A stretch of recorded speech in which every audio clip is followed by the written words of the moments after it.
kepada terutama kepada Bapak Kepala Sekolah yang sudah berkenan hadir pada hari ini untuk mengikuti sosialisasi ataupun seminar dalam aksi nyata modul 1.4 tentang budaya positif. Kemudian terima kasih juga kepada seluruh peserta, Bapak-bapak dan Ibu yang hadir pada ruangan ini. Alhamdulillah, saya ucapkan kepada Allah Subhanahu wa Ta'ala. Kemudian salawat diri salam kepada nawat junjungan Nabi besar Muhammad Sallallahu Alaihi Wasallam yang berlafazkan Allahumma sholli ala Muhammad wa ala ali Muhammad. Saya lakukan pada modul 1.4, di mana sebelumnya sudah selesai tentang modul 1 yang terdiri dari modul 1.1, 1.2, dan 1.3, dan terakhir itu modul 1.4 tentang budaya positif. Latar belakang di sini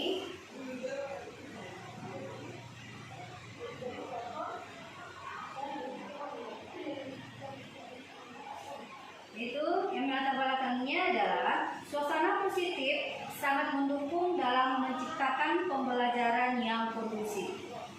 Karena dengan suasana yang positif, siswa dan guru akan menemukan suatu kondisi pembelajaran yang menyenangkan.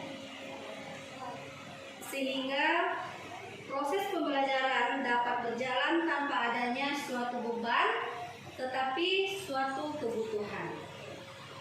Suasana positif akan membantu menggerakkan moral yang positif bagi siswa, sehingga karakter siswa tidak hanya terbentuk dari akademik atau intelektualnya, tapi juga dari lingkungan yang ada, sehingga terciptalah kebiasaan-kebiasaan positif yang disebut sebagai budaya positif. Budaya positif dilakukan secara berkesinambungan dan sadar oleh setiap warga sekolah. Upaya mewujudkan perubahan-perubahan paradigma baru, yaitu merdeka belajar di lingkungan sekolah dalam mewujudkan budaya positif kepada siswa sesuai dengan pemikiran Ki Hajar Dewantara, yaitu bagaimana kita menciptakan budaya positif untuk mencapai kebahagiaan seluas-luasnya dalam pendidikan melalui proses pembelajaran yang diberikan kepada siswa. Nah, Bapak Ibu, intinya dalam latar belakang saya ini adalah bagaimana peran kita sebagai guru untuk menciptakan budaya positif, ya, yang nantinya akan dirasakan oleh seluruh warga sekolah, baik itu siswa, guru, lingkungan sekolah, misalnya seperti penjaga sekolah, kemudian pimpinan sekolah, bahwasanya dengan adanya budaya positif ini akan menciptakan karakter-karakter dan kebiasaan-kebiasaan yang baik. Nah, di sini kesimpulannya guru mempunyai tanggung jawab untuk menciptakan budaya positif. Tentang tujuan. Oke. Tujuannya dalam aksi nyata ini, yang pertama, untuk menciptakan budaya positif di lingkungan sekolah. Yang kedua, menciptakan sekolah aman dan menyenangkan. Yang ketiga, mewujudkan budaya positif di lingkungan sekolah. Tolak ukur bagi saya untuk melakukan aksi nyata ini, ya, di awalnya murid-murid sudah terbiasa menerapkan budaya 5S. Nah, Bapak Ibu sudah tahu kan apa yang dimaksud dengan 5S? Apa itu? Singkatan dari mana apa? Senyum, salam, sopan. Ya. Santun. Senyum, Salam, sopan, santun. ya, sopan, santun. Ya, ada yang mengatakan dengan 5S dan ada yang mengatakan dengan S. Satu lagi adalah sabar. yang kedua, murid mampu bertanggung jawab terhadap perubahan perilakunya. Jadi dengan kata lain, murid itu mempunyai tanggung jawab sendiri-sendiri terhadap perilaku. Sehingga sebenarnya kalau kita lihat dalam diri kita masing-masing, kita punya yang disebut dengan istilah kontrol. Ya, nah dengan kontrol ini, kalau setiap siswa itu sudah mempunyai tanggung jawab sendiri-sendiri, maka akan terlaksana sebuah kelompok ataupun komunitas yang mempunyai tujuan tertentu. Nah, yang ketiga, itu terbentuknya karakter murid dalam mewujudkan disiplin positif. Nah, bagaimana cara untuk mewujudkan disiplin positif? Mungkin itu adalah tanggung jawab ataupun tugas kita sebagai guru.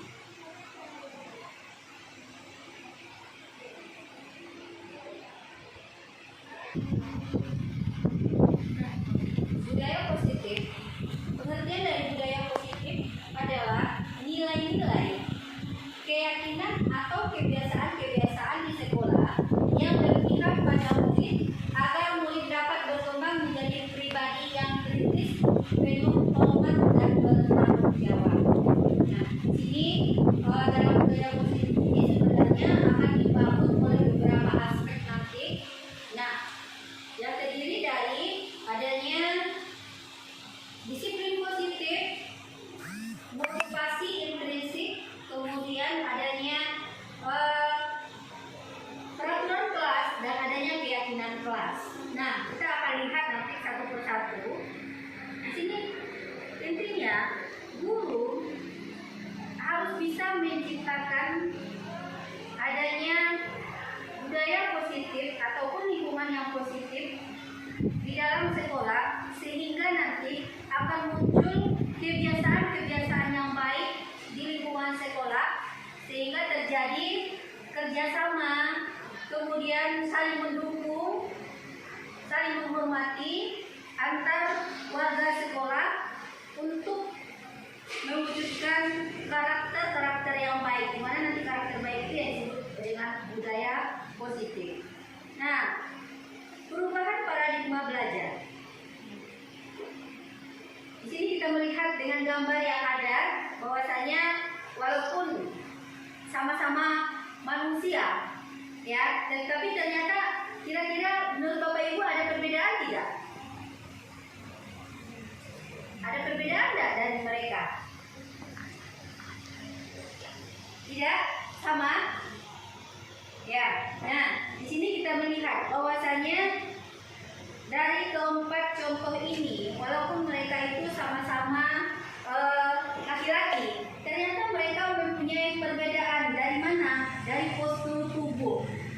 Ya, dari postur tubuh. Jadi dengan kata lain, di sini kita melihat bahwasanya bisa saja sesuatu itu setiap orang mempunyai konsep masing-masing, mempunyai kontrol masing-masing. Nah, di sini dengan perubahan, dengan adanya yang perbedaan itu, kita ingin melakukan perubahan kepada yang lebih baik. Nah, karena kita di sini di lingkungan sekolah, maka kita ingin perubahannya itu pada pembelajaran, sehingga di sini ada perubahan paradigma belajar. Kita bisa lakukan ya kegiatannya ini dengan kepalan tangan, ya, kepalan tangan. Di sini mungkin ada suatu kegiatan dari dua orang atau sepasang, misalnya ada nih berpasang-pasangan misalnya kan. Nah, yang dilakukan itu adalah misalnya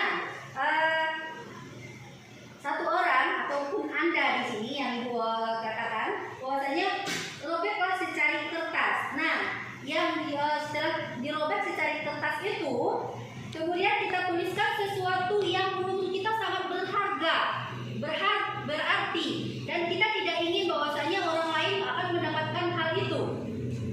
Ya, paham kira-kira Bapak Ibu? Ya, kita merobek secari kertas dan menuliskan sesuatu seakan-akan memang tulisan itu adalah benda yang akan kita yang kita inginkan begitu, ya. Nah, misalnya contoh emas, ini adalah yang kita tulis itu adalah emas. Nah, seakan-akan kertas itu adalah emas begitu. Kemudian yang B ini mencoba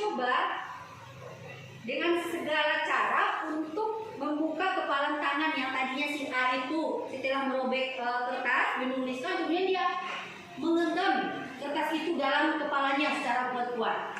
Nah, yang si B dia akan segala cara untuk membuka. Nah, bisa saja nanti dilakukan dengan membujuk, menghardik, mengintimidasi, memarahi, menggoda dan menggelitik, bahkan menawari Anda uang agar bersedia membuka kepalan tangan.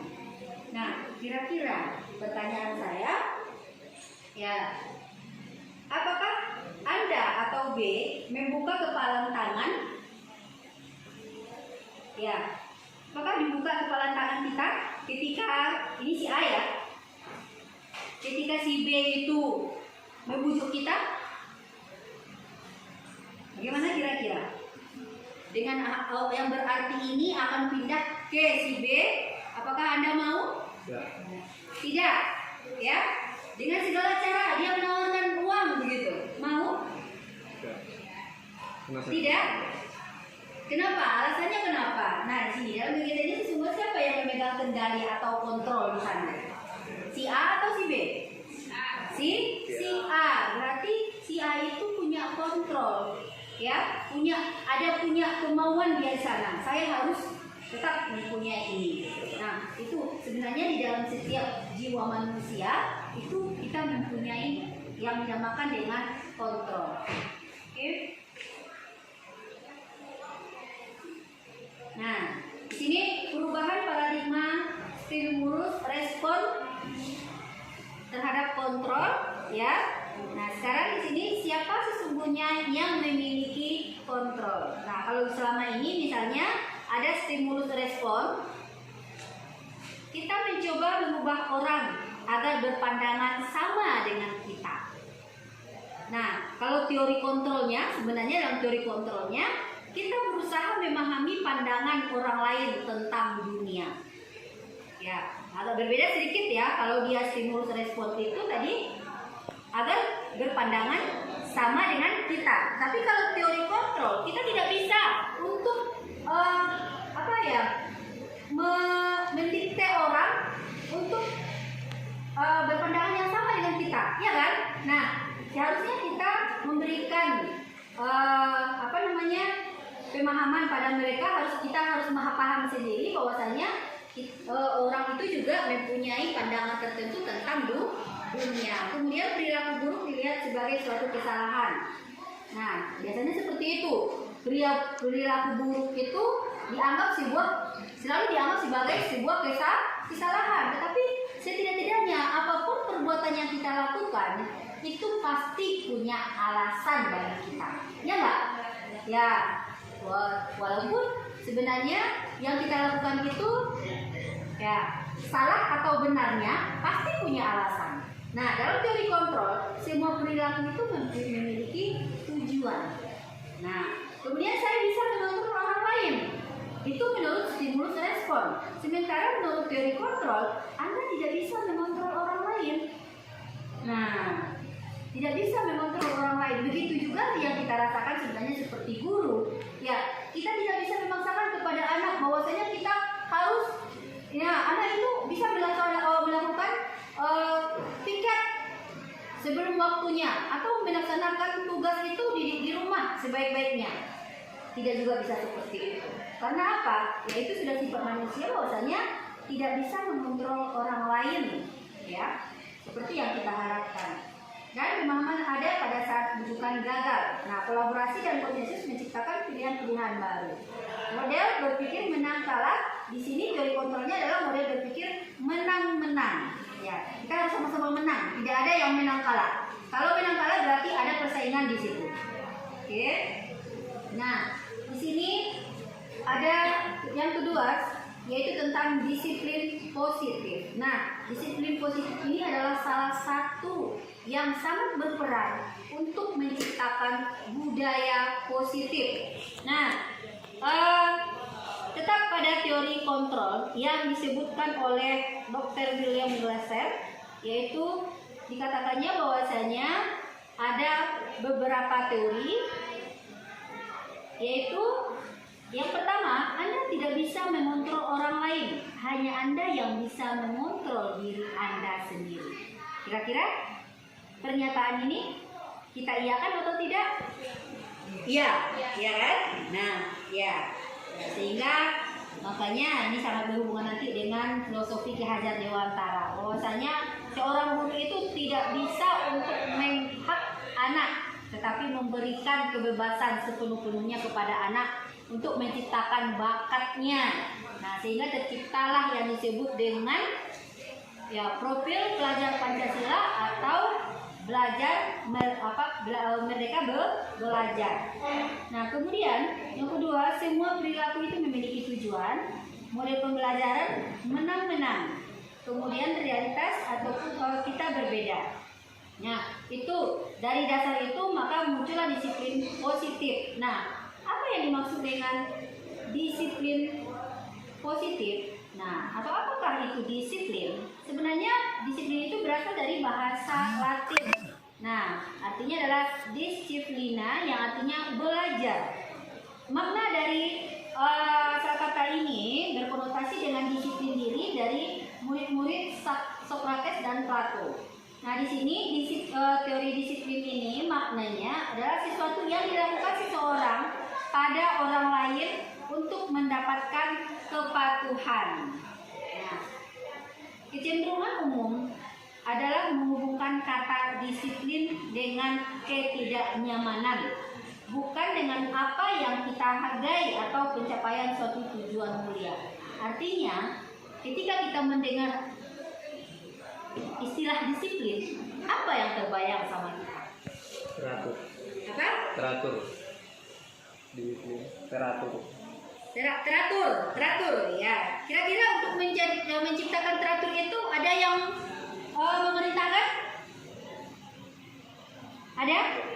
Ya, pada umumnya itu adalah motivasi ekstrinsik ya, yang datang dari luar, diceritakan dulu. Nah, ada juga sebenarnya motivasi dari intrinsik. Nah, sehingga sebenarnya kalau kita mendengar istilah disiplin, pasti ada juga rasa ketidaknyamanan, ya enggak? Ya, ketidaknyamanan begitu. Nah, sehingga sebenarnya untuk ketidaknyamanan ini, ya, itulah yang dikatakan dengan belajar kontrol diri, dengan menggali potensi kita agar tercapai tujuan mulia, yaitu sesuatu menjadi seseorang yang kita inginkan berdasarkan nilai-nilai yang kita hargai. Nah, untuk itu tetap juga di sini tujuan dari disiplin positif itu adalah menanamkan motivasi yang ketiga pada siswa-siswa kita, yaitu untuk menjadi orang yang mereka inginkan dan menghargai diri sendiri dengan nilai-nilai yang mereka percayai. Jadi dengan kata lain, ya ada, kalau kita mendengar istilah disiplin bukan merasa tidak nyaman, tetapi untuk memotivasi diri kita. Nah, di sini motivasi diri itu ada 3, ya. Ini ada yang pertama untuk menghindari hukuman, yang kedua untuk mendapatkan imbalan, yang ketiga untuk menghargai diri sendiri. Nah, yang ketiga inilah yang akan menjadi nilai-nilai kebajikan universal. Nah, masih dalam disiplin, ya, sebenarnya kalau Bapak Ki Hajar Dewantara, ya, kata-kata disiplin itu hampir sama dengan merdeka, ya. Merdeka di sini artinya tidak hanya lepas dari perintah, akan tetapi juga cakap buat memerintah diri sendiri. Jadi intinya apa? Bahwasanya kita itu di dalam melakukan disiplin harus merdeka, bukan merasa tidak nyaman. Nah, caranya bagaimana? Kita harus melakukan disiplin itu dengan kecakapan yang ada pada diri kita terlebih dahulu. Ya, jadi intinya disiplin itu pasti ada dalam diri kita. Nah, lingkungan sekolah yang bisa untuk disiplin itu akan dibentuk dasarnya dari pribadi, disiplin oleh warga sekolahnya. Gitu. Nah, nilai-nilai kebajikan universal tadi itu muncul dari 3 motivasi, ya, yang disebut oleh William Glasser tadi. Nah, nilai-nilai kebajikan adalah sifat-sifat positif manusia yang merupakan tujuan mulia yang ingin dicapai setiap individu. Nilai-nilai tersebut bersifat universal dan lintas bahasa, suku bangsa, agama maupun latar belakang. Berarti sangat umum sekali nilai-nilai kebajikan ini.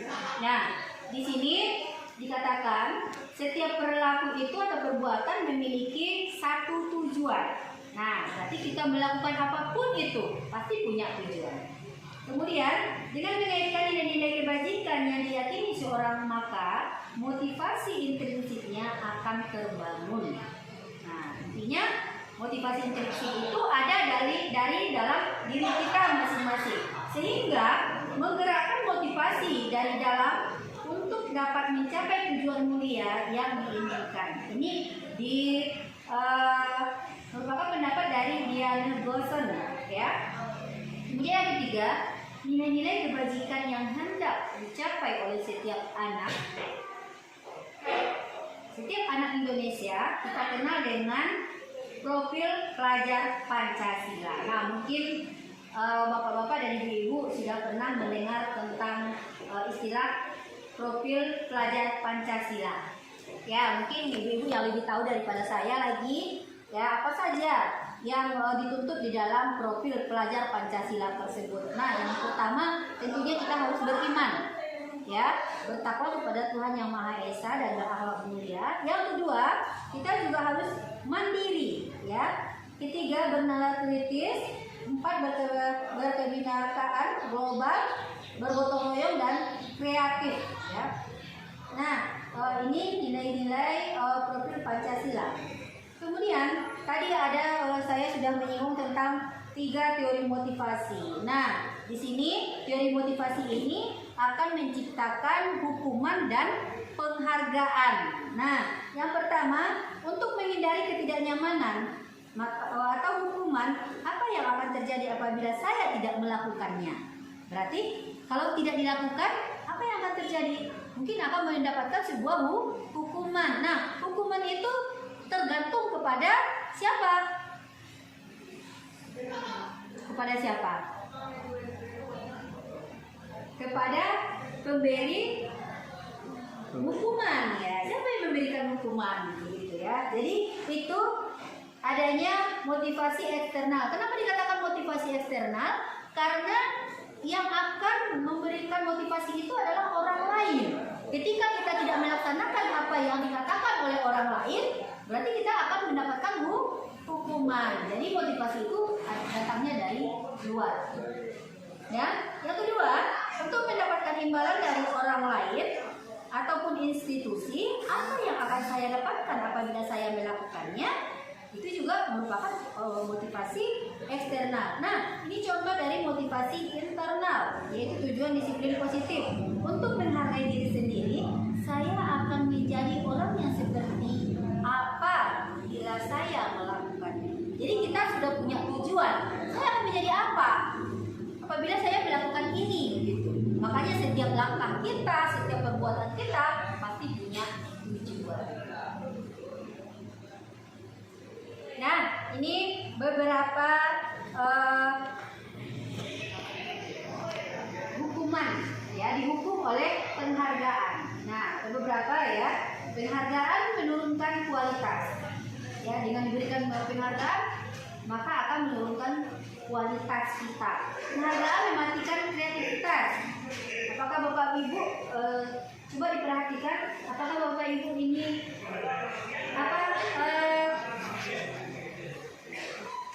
setuju atau tidak, begitu, ya? Penghargaan mengurangi motivasi intrinsik, pengaruh jangka pendek dan jangka panjang. Penghargaan menghukum. Nah, kira-kira apakah Bapak Ibu setuju dengan dihukum oleh penghargaan?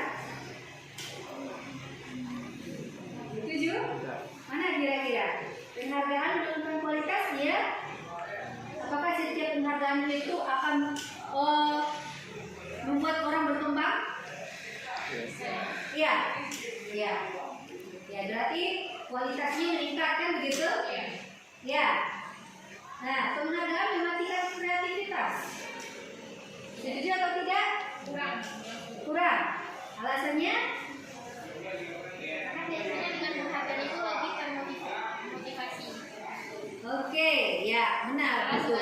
Ya, di sini adalah miskonsepsi ya tentang dihukum oleh penghargaan. Intinya apa? Penghargaan itu tidak selamanya akan meningkatkan kreativitas. Ada terkadang siswa yang tidak berkreativitas atau yang kurang berkreativitas, yang tidak mampu berkreativitas, kalau hanya diberikan penghargaan berarti yang dapat adalah siswa yang berkreativitas saja. Bagaimana dengan siswa yang tidak berkreativitas? Nah, maka semakin tidak berkreativitas. Ya kan Bapak Ibu? Ya, benar. Ya, nah itu. Jadi ada hal-hal yang tidak selamanya, bahwasanya intinya tidak selamanya bahwasanya penghargaan itu akan memberikan kebaikan untuk seluruhnya. Ya, tapi mungkin saja pada tertentu saja. Nah, tindakan-tindakan guru dan hukuman atau konsekuensi. Nah, di sini kita dengan tindakan yang kita lakukan selama ini kepada siswa, ya, apakah itu merupakan sebuah hukuman atau hanya konsekuensi saja, ya? Nah, mari Bapak Ibu kita sadari, ya, tentang apa yang sudah kita lakukan di dalam kelas. Nah, di sini contoh-contohnya mencatat 100 kali di dalam buku kalimat. Ya, di dalam buku kalimatnya saya tidak akan terlambat lagi karena terlambat ke sekolah. Intinya apa? Ketika anak itu terlambat ke sekolah, kita berikan dia hukuman ataupun tindakan untuk mencatat 100 kali kata-kata saya tidak akan terlambat lagi. Saya tidak akan terlambat lagi. Nah, 100 kali. Nah, ada kita yang seperti itu? Ya, mungkin Bapak Ibu dari sini ya. Nah, berarti yang kita lakukan itu apa? Adalah hukuman. Nah, kemudian lari mengelilingi lapangan basket 2 kali karena terlambat hadir di sekolah. Nah, itu juga hukuman. Nah, di sini ada contoh konsekuensi, yaitu menggantikan kertas tugas teman yang telah dicoret-coret. Karena kita yang mencoret, maka kita harus mengganti. Itu adalah konsekuensi, bukan hukuman. Nah, kemudian satu lagi contoh dari konsekuensi, membersihkan tumpahan air di meja tulis karena tersenggol pada saat belajar. Ini perbedaan hukuman dan konsekuensi. Nah, kalau hukuman sesuatu yang menyakitkan harus terjadi. Ada yang tersakiti di situ. Sementara kalau konsekuensi sesuatu harus terjadi. Kita tidak bisa mengelakkan sesuatu itu harus terjadi. Ya.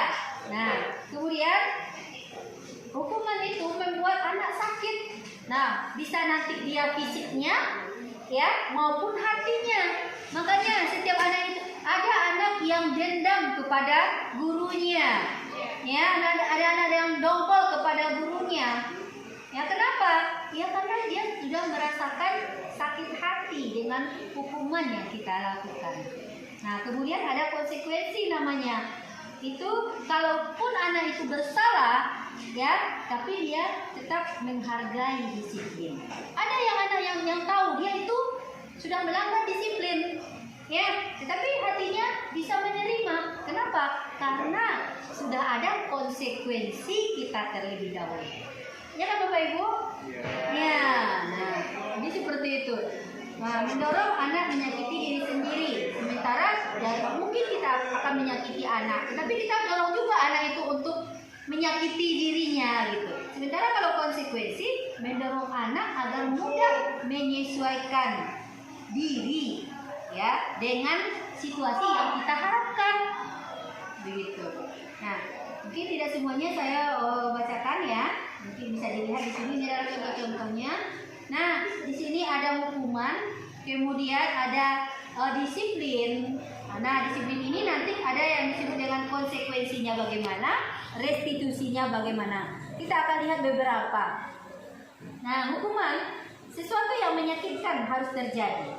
Di sini konsekuensi sesuatu harus terjadi. Kalau restitusi merupakan pilihan.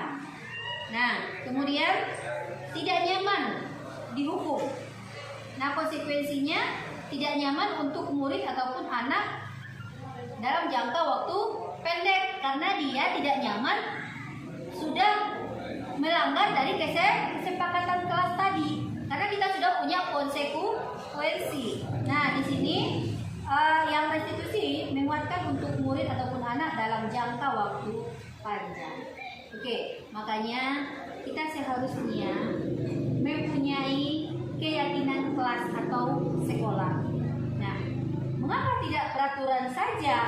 Mengapa harus keyakinan kelas? Nah, biasanya yang selama ini kita lakukan di dalam kelas itu adalah peraturan. Kita punya aturan kelas, gitu ya. Nah, seharusnya kita sudah berubah kepada paradigma bahwasanya kita katakan dengan keyakinan kelas. Kenapa dikatakan keyakinan? Nah, keyakinan kelas mungkin lebih halus intinya di sini bahwasanya setiap warga yang mempunyai konsekuensi mempunyai keyakinan yang sama, mempunyai pandangan yang sama tentang sebuah aturan yang kita buat bersama. Nah, contohnya, mengapa kita memiliki peraturan harus menggunakan helm bila mengendarai kendaraan roda 2? Ya, itu peraturannya ya. Nah, mengapa kita memiliki peraturan 3M, yaitu menggunakan masker, mencuci tangan dan menjaga jarak.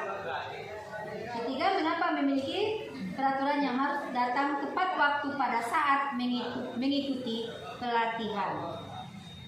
Nah, di sini ada istilah kesepakatan kelas dan keyakinan kelas. Nah, yang dimana yang merupakan keyakinan kelas. Nah, di sini kita lihat datang tepat waktu, mengucapkan salam, ya. Kemudian menjaga kebersihan sekolah, aktif dalam pembelajaran. Nah, di sini kesepakatan kelasnya juga kami guru dan murid yang saling menyayangi. Itu adalah keyakinan kelas. Kami murid yang bersemangat belajar. Kami murid yang peduli dengan teman-teman. Nah, intinya Bapak Ibu, kita harus sadari bahwasanya manusia itu mempunyai kebutuhan. Ya. Nah, pengelompokan untuk kebutuhan dasar manusia itu sebenarnya di sini kita bisa lihat pada skema ini. Kita lihat bahwasanya manusia untuk bisa survive, ya, bisa bertahan hidup, dia itu mempunyai kebutuhan. Nah, apa saja kebutuhan yang harus kita miliki? Yaitu yang pertama, tidak-tidaknya ini, yang pertama ini, yang ada rasa sayang, ya.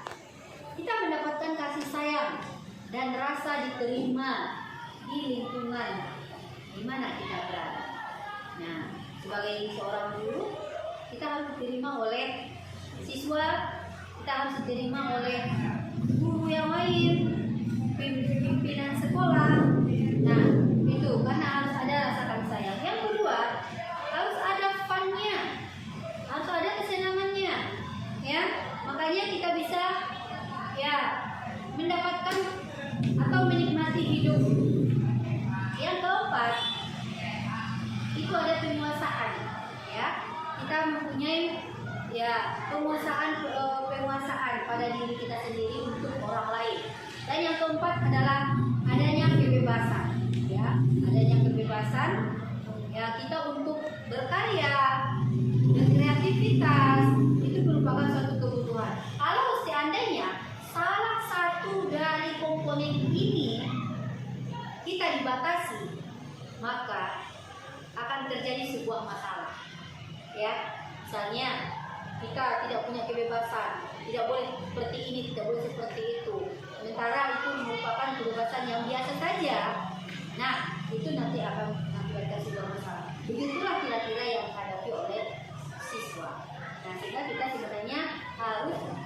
lagi kepada kodratnya siswa itu, dia mempunyai kodrat alam dan kodrat zaman.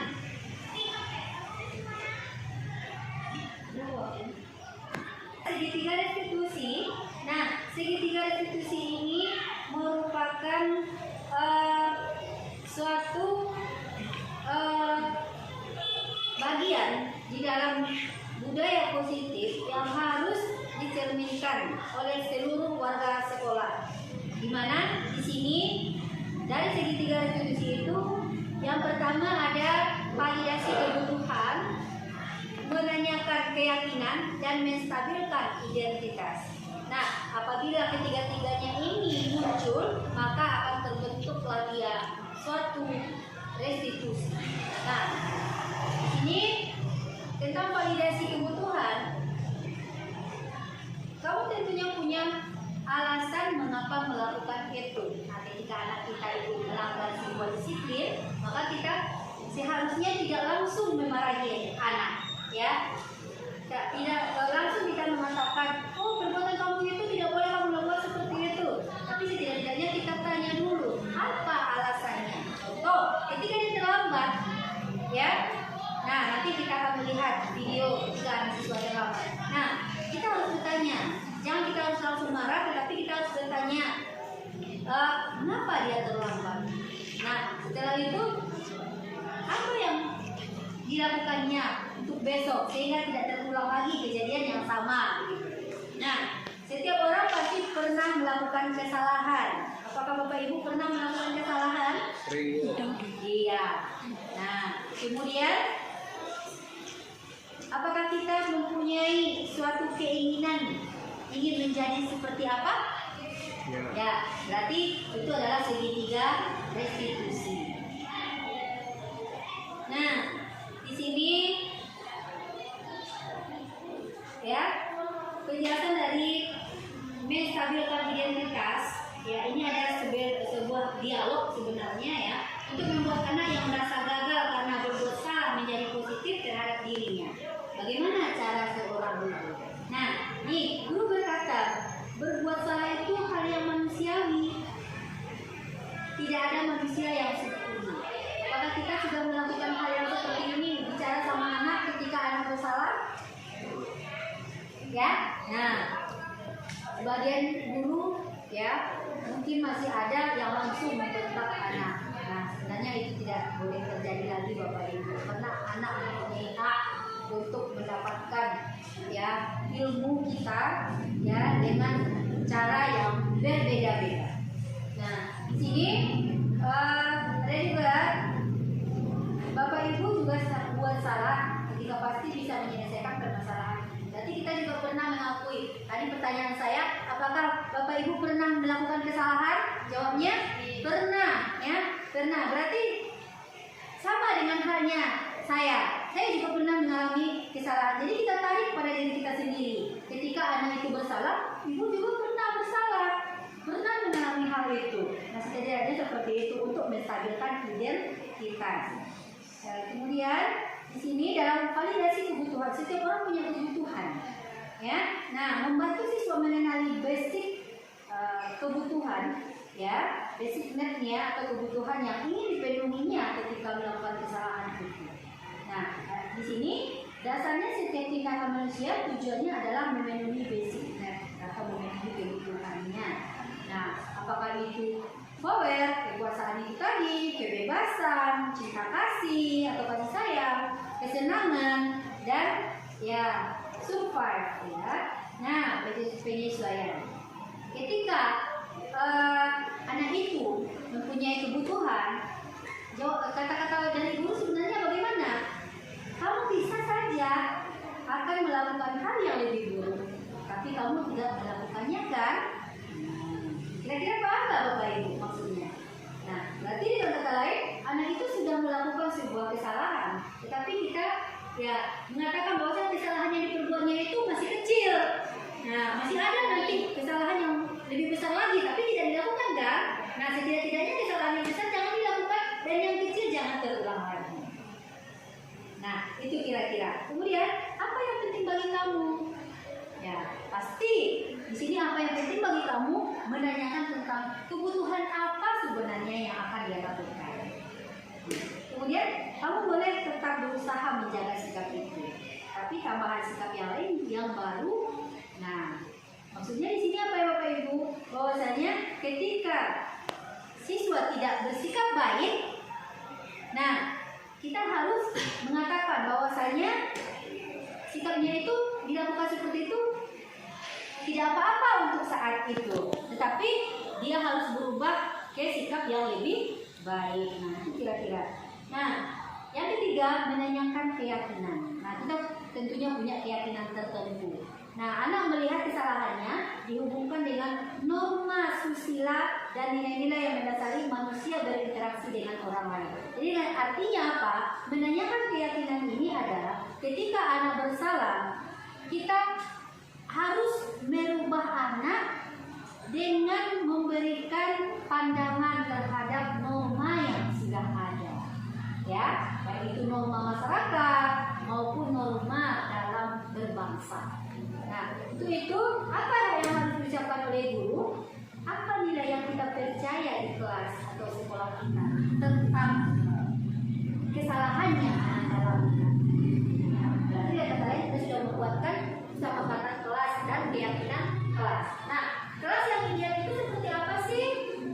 Agar anak ini ingat kembali dengan kesepakatan kelas yang sudah kita lakukan. Intinya Bapak Ibu, di awal kita belajar, misalnya seperti di awal pembelajaran atau di awal semester, kita dengan anak pada kelas yang akan kita berikan materi, ya, itu kita harus memberikan keyakinan kelas terlebih dahulu atau kesepakatan kelas, ya, sehingga nanti ketika anak bersalah kita kembali ke sana, tidak ada rasa anak dihukum. Nah, di sini ada beberapa dokumentasi yang saya ambil tentang penerapan budaya positif yang sudah saya lakukan. Salah satunya tadi sebagai tolak ukur itu adalah adanya siswa yang menyalami gurunya. Ya, kemudian di sini adanya siswa yang berdoa. Nah, ini kalau seandainya kita lihat, ini siswa sedang berdoa ini Bapak Ibu. Nah, sedang membaca doa, ya.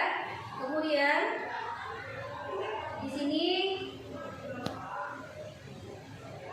ya, yang ini gambar yang ketiga ini adalah seorang guru sedang membuat kesepakatan kelas dengan siswanya di awal pembelajaran atau di awal semester seharusnya. Ya, jadi misalnya salah satu siswa kelas boleh siswa boleh terlambat dalam jangka waktu berapa menit. Nah, bagaimana proses pembelajaran itu? Apakah anak itu harus berpakaian rapi dengan sepatu yang bagaimana? Itu adalah kesepakatan kelas yang kita lakukan. Nah, boleh ditempel di papan tulis sehingga setiap siswa itu mengemukakan apa keinginannya. Ditempel, nanti baru kita akan bahas bersama mana yang akan dijadikan sebagai kesepakatan kelas. Ya, kemudian ini adalah aktivitas pembelajaran, dimana kalau ini kita lihat siswa duduk dalam kelompok ini, ya. Nah, kemudian yang ini gimana cara dulu di dalam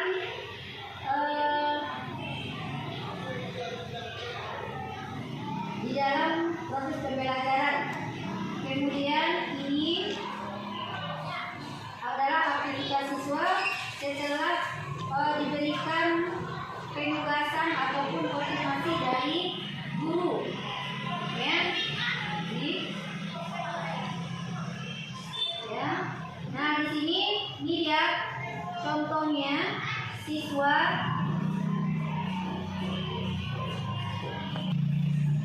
di sini terlihat bahwasannya gambar ini siswa itu, ya, berekspresi. Boleh dia dengan melakukan tugas, mengerjakan tugas itu, boleh saja dia di mana mau, asal nyaman, ya. Ya seperti yang saya kata buat ini adalah mereka membuat berangkum materi dengan menggunakan aplikasi Canva, ya, sehingga mereka nyaman di mana duduknya, mau di lantai, terserah. Mereka akan tetap bekerja, ya, kenyamanan. Nah, ini adalah hasil karya dari anak tersebut. Nah, ini hasil karya berupa mind map, ya, mind map tentang materi yang ditugaskan. Nah, ini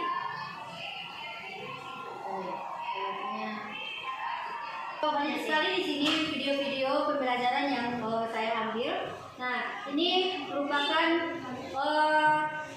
urutan, ya, di mana yang terakhir itu adalah presentasi dari siswa mengenai materi yang telah didiskusikannya kepada teman-temannya. Nah, mungkin ini beberapa dokumentasi yang saya ambil. Nah, segitiga restitusi ini yang ada beberapa kasus yang saya tampilkan. Yang pertama tentang siswa terlambat hadir ke sekolah, di mana di sini ada dialog antara guru dengan siswa yang terlambat. Ya, setidaknya di sini kita menanyakan kepada siswa, ya, alasan mengapa dia terlambat. Kemudian juga yang penting di dalam kasus ini, bagaimana guru untuk memberikan suatu restitusi kepada siswa agar hal ini tidak terulang kembali lagi. Nah, dengan tidak-tidaknya kita sudah belajar tadi tentang bagaimana cara seorang guru dalam hal keyakinan kelas, kemudian tentang kebutuhan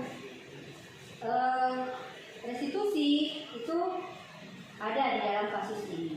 Kemudian kasus yang kedua, sebenarnya ini dalam videonya, ya.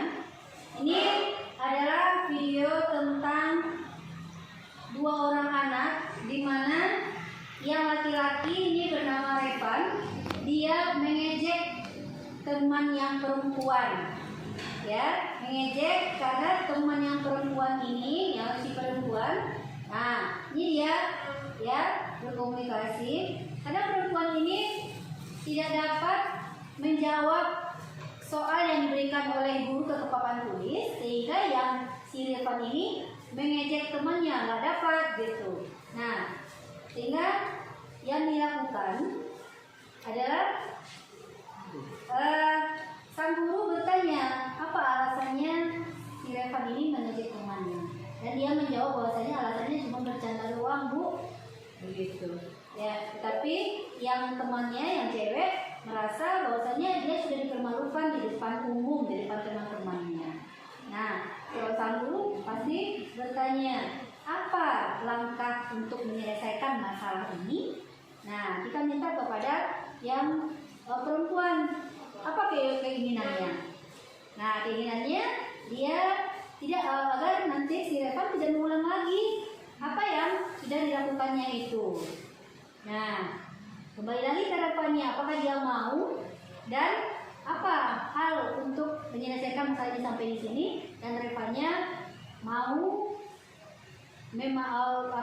meminta maaf kepada yang perempuan. Nah, itu jadi sehingga nanti di akhir mereka akan saling bermaaf-maafan.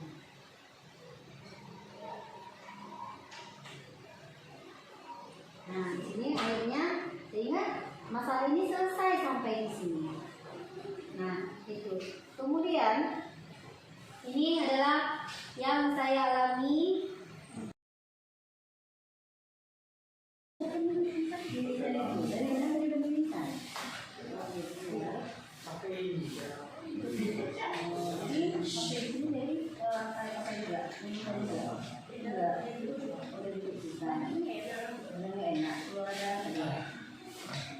Besok ada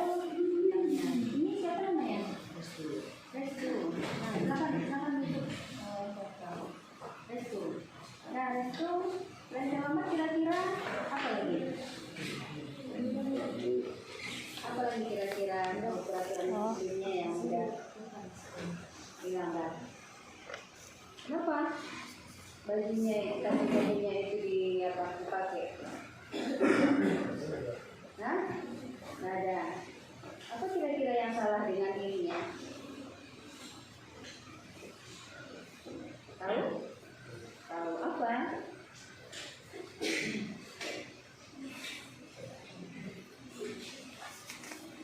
Ya, apa? Itu? Coba dengan video. Nggak tahu? Hah? Nggak tahu? Atau ibu kasih tahu? Pakai kalung? Ah, pakai kalung. Silakan dibuka dulu, Brenda. Kenapa pakai kalung? Ya? Ada juga yang pakai kalung? Ada? Yang laki-laki? Nah ya? Nah, silakan dibuka. Kemudian kira-kira untuk besok apakah masih seperti ini juga? Tidak. Berarti besok bisa apa yang akan dilakukan itu untuk tidak terlambat lagi? Apa yang akan dilakukan sehingga tidak terlambat lagi? Nah, bangun dari awal. Biasanya bangun dari awal itu jam berapa sehingga tidak terlambat ke sekolah? Ini bisa? Enggak sih, di sini aja nanti diambil lagi. Tunggu kasih lagi, apa namanya? Ya. Nah, ada yang lain yang pakai kalung? Nah, jam berapa besok ada? Jam berapa bangunnya besok? Rencananya jam berapa? Gue hanya tahu jam berapa kira-kira, ha? Jam 5. Kira-kira yakin jam 5 besok udah bangun? Nah, diusahakan ya? Ya, diusahakan. Jadi, untuk besok jangan terlambat lagi ya. Nah, di sini ada 2 kasus pada waktu yang sama ketika ujian ya. Ada segitiga restitusi yang saya alami. Ada 2 siswa yang terlambat. Ya, 1 perempuan, 1 laki-laki. Yang perempuan duluan masuk. Nah, ditanyakan apa alasan dia terlambat. Ternyata dia terlambat karena mimisan. Ya, mimisan di rumah, badannya tidak fit. Ya, jadi dia nggak terlambat karena dia harus membuang mimisannya dulu di rumah. Ya, kemudian datang terlambat ke sekolah. Jadi ibu bertanya, saya bertanya, apakah mimisannya sudah sembuh? Ya, alhamdulillah katanya sudah membaik bu. Tapi dia berusaha juga untuk ikut ujian. Nah, kalau ibu menyarankan, apakah kamu sanggup untuk ikut ujian? Saya sanggup bu katanya. Jadi masalahnya sudah bisa kita atasi dengan memberikan waktu yang lebih kepada dia karena dia terlambat dengan konsekuensi tadi itu. Kemudian datang lagi 1 siswa laki-laki, dia datang dengan terlambat, alasannya ketiduran, ya ketiduran dan mengatakan alasan bahwasanya dia sudah setengah jam datang dan tidak dapat kendaraan. Nah, ternyata bukan hanya ini saja yang terjadi, yang pelanggaran yang dilakukannya. Siswa itu mempunyai kalung, memakai kalung, ya. Jadi saya bertanya, apa yang kesalahan yang dilakukan selain terlambat? Dia sebenarnya tahu, tetapi tidak mau untuk jujur. Nah, masih ditanyakan, coba sebutkan apa kira-kira yang mengganjal di dirinya, kenapa kok sikapnya udah mulai berubah. Nah, ternyata dia juga mengatakan tidak tahu. Oke, apakah ibu boleh memberitahu apa kesalahan yang dilakukan oleh namanya Restu, oleh Restu? Iya bu, katanya. Apakah Restu pakai kalung? Ternyata iya. Iya bu. Tahu kan pakai kalung? Iya bu. Nah, di situ sebuah komunikasi bagaimana siswa ini tidak merasa dihukum. Nah, jadi saya suruh untuk membuka kalungnya, ya. Kemudian apa yang akan dilakukan besok agar tidak terlambat lagi? Dia berjanji, saya akan bangun cepat Bu. Jam berapa bangunnya? Jam 5 subuh katanya. Nah, itu merupakan sebuah konsekuensi yang akan dibuatnya sehingga besok mungkin dia tidak akan terlambat lagi. Nah, setelah itu saya persilakan dia untuk mengikuti ujian. Nah, Bapak Ibu, itulah kira-kira yang bisa saya jelaskan tentang segitiga restitusi dan kemudian pada intinya adalah budaya positif. Di sini saya persilakan, kira-kira ada yang mau bertanya, mungkin terlalu panjang lebar ya Bapak Ibu ya.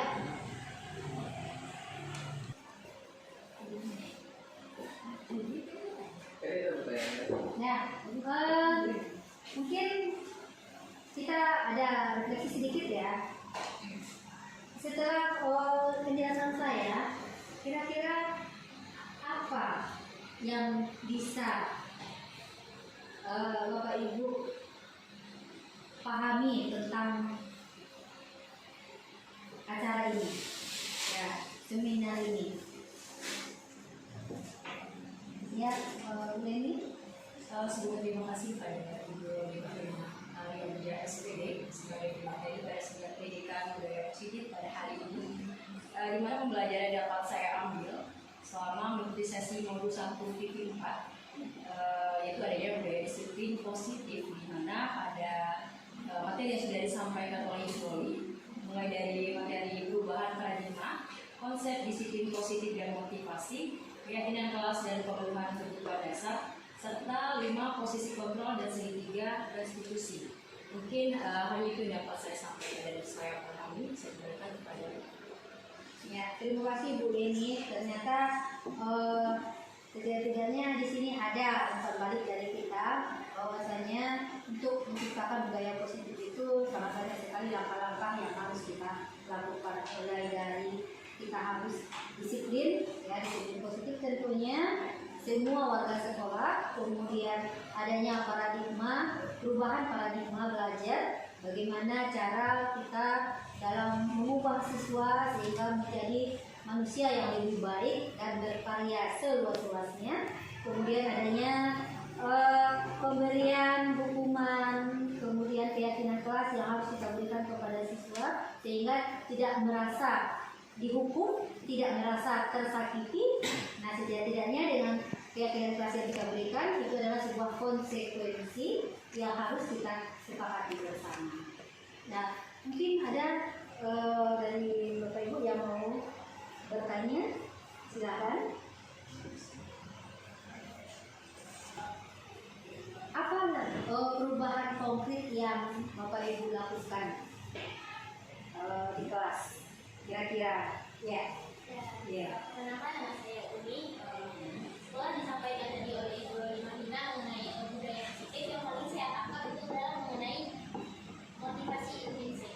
Jadi hal yang bisa saya bawa nanti kepada sekolah, kepada warga di sekolah, terutama kepada siswa, yaitu menanamkan motivasi intrinsik tersebut yang sebenarnya mereka telah dimiliki, tapi kita pupuk lagi agar nanti siswa dapat menjunjung tinggi nilai-nilai kebaikan dan menghargai suatu tujuan mulia seperti yang disampaikan oleh Ibu Loli tadi.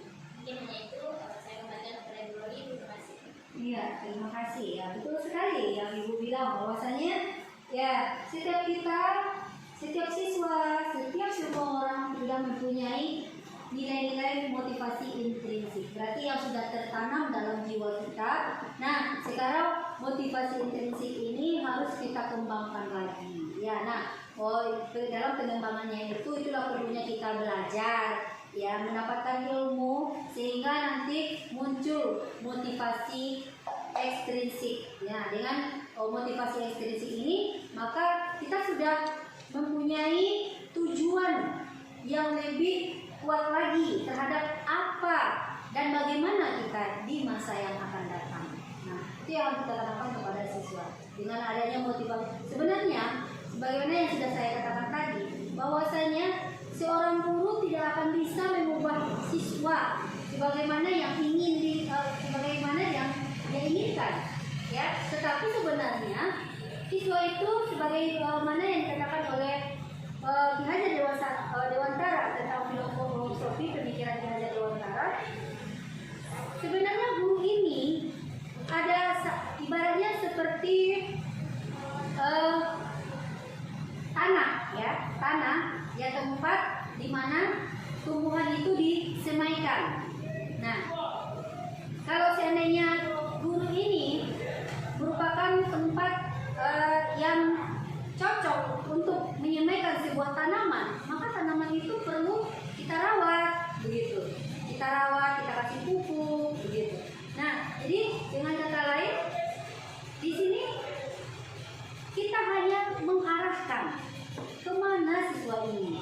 Nah, sehingga datanglah di situ Merdeka Belajar dan pelajar profil Pancasila. Nah, mereka itu mempunyai kodrat ya, baik kodrat alam dan kodrat zaman. Di mana sebenarnya zaman ini selalu berkembang tidak? Pasti selalu berkembang. Nah, setiap generasi akan mengikuti perkembangan zaman, tetapi kita harus dipupuk oleh adanya kodrat alam, kodrat yang terdapat di dalam diri kita itu tadi, motivasi intrinsik yang sudah ada dalam diri kita. Setidak-tidaknya nanti kodrat zaman ini tidak bertentangan dengan kodrat alam ataupun motivasi intrinsik yang ada dalam diri kita. Nah, mungkin itu yang bisa saya sampaikan kepada Bapak Ibu tentang hal yang sudah saya dapatkan dalam aksi nyata pada modul 1.4. Ya, saya sangat berterima kasih sekali dengan saya bisa mensosialisasikan ini. Semoga ilmu kita tentang pendidikan, ilmu kita tentang mengajar, bagaimana sih sebenarnya menjadi seorang guru, bagaimana kita sebagai warga masyarakat dalam lingkungan sekolah, itu sebenarnya tidak pernah putus dengan namanya tetap belajar dan tetap bergerak untuk mendapatkan sebuah tujuan yang lebih kuat. Nah, saya berharap dan saya memotivasi kepada ibu-ibu dan bapak-bapak di sini, tetaplah terus belajar karena belajar itu tidak punya batas. Nah, sekian, terima kasih. Saya mengucapkan rasa syukur saya dengan mengucapkan, kita bersama-sama mengucapkan alhamdulillahirabbil alamin. Wassalamualaikum